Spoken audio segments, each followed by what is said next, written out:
Hello, I'm Sebastian Fat Salary, BBC Director of Marxist Cunt Waffle.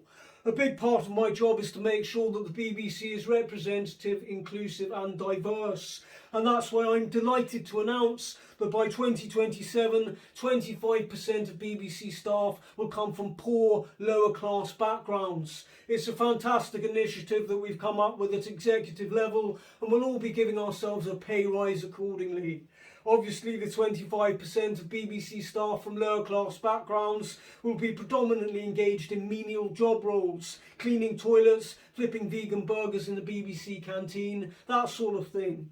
Of course, as we take on more employees from dirty lower class backgrounds, we'll also be upping security measures, because remember, these are the dregs of society, and there's a lot of stuff lying around BBC offices that's worth stealing. Computers, recording equipment, that sort of thing. And when you take on people from poorer backgrounds, when you fish them out of the sewers, you have to anticipate a bit of thievery and implement the necessary measures to try to prevent that.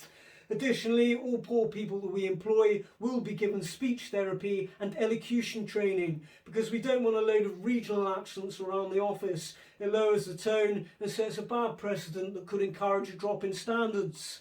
Whilst we will be hiring from the north of England, obviously we don't want that northernness polluting the general culture of our organisation.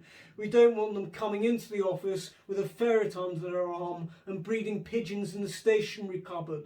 The BBC is primarily a safe space for public school faux liberals, and we don't want to change that too much.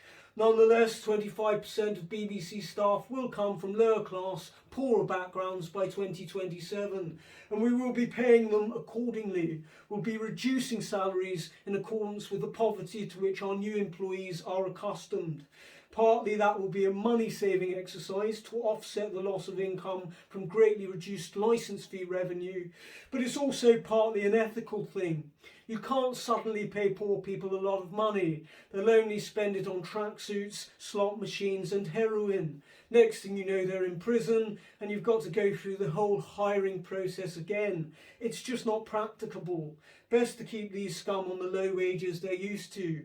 Ultimately, this is your BBC and we know what you want.